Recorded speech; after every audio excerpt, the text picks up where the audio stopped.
Today, I want to share how I was born again.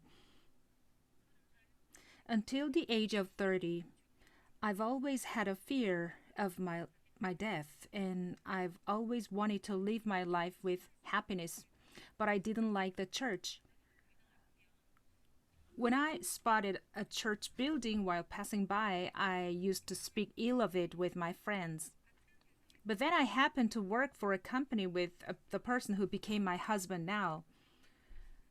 Because I worked with him at the same department, I could see his character quite well. I thought I knew him. He didn't seem to be the type of guy to surrender to anybody, but he talked about God and he quit his old habits and he knelt down before God, which looked so surprising to me. Jeanette Church was established in 2003, and he began to preach the gospel to me from 2004. I've listened to the Bible seminar in Jeanette Church many times, but I was doubtful and couldn't quite believe in the gospel.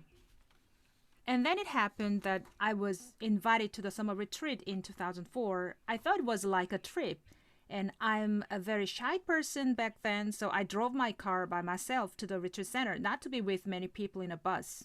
On arriving at the center, I saw the main auditorium, and it looked exactly like a refugee camp. There's no air conditioner at the time, only on the ceiling fans. Though I was listening to the Bible seminar, things were just confusing constantly. And it was so hot. It was too hot, and I felt so hard to endure the heat. And there was one person pregnant sitting behind me.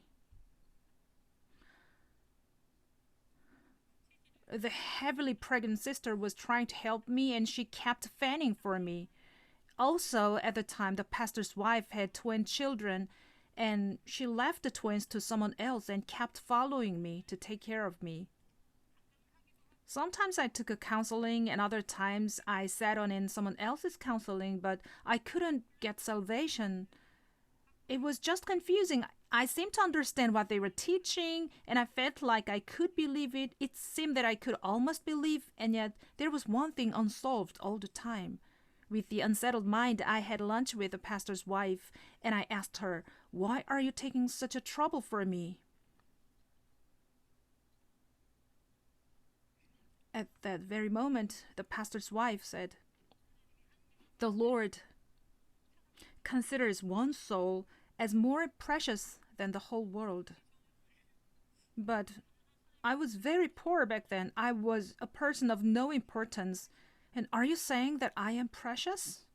Her remark changed my heart. On the last day of the retreat, when the preacher said, "Raise your hand if you were saved," though I prayed a lot and clung to God, I couldn't raise my hand with an assurance. On my way back from the retreat center, I saw the bus for Jeanette Church members, and they were greeting me.